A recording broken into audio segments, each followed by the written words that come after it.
Hey, I wanted to talk to you really quick about follow-up, which is a really important part of sales.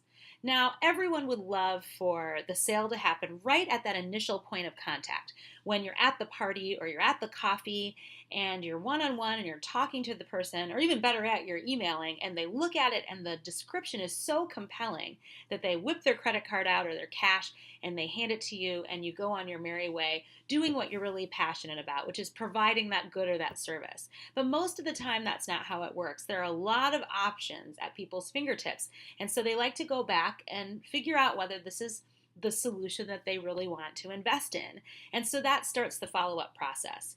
Um, it's an obvious process. We all know what's going on. The person knows that you are pursuing them so that you can get their money in exchange for whatever it is that you're providing. But oftentimes people don't want to follow up. I'll tell you, that's the number one thing my clients have a hard time with because there is a fantasy playing out in their head.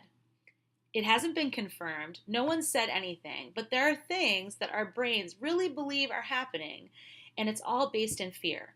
They're looking at you, look in that person's bank account, and you imagine that they just don't have enough money.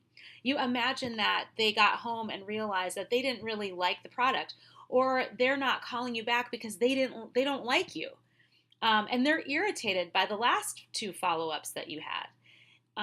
They just may be so busy that this isn't a priority. The truth is, you haven't confirmed any of those things, and until they tell you go away, you should keep following up.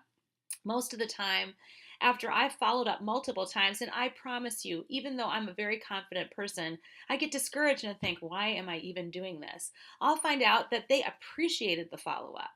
I have to get creative and think about ways to get that information. Really, my brain is asking, do they have enough money? Are they interested? Am I bothering them? And so I can kind of shift and tweak the way that I'm communicating them to get that information. What I really want is for them to say yes, no, or maybe. I want that response so that I can know what to do next. But what I do know is that I have to follow up and continue to follow up, or otherwise somebody else is going to go in and get in my place, get in front of me in line, and that lucky person is going to get the dollars. Because let's face it, we don't all have tons of money in savings. We are spending our money. So what you want is to get in line and stay in line and make sure that that person knows that you are passionate about serving them. Here's the tip. Be excited about the passion for the product. And you let that be your energy. Don't worry about the bills and how people see you. Just focus on the excitement that you have a solution that really works, and let that carry you through the follow-up process.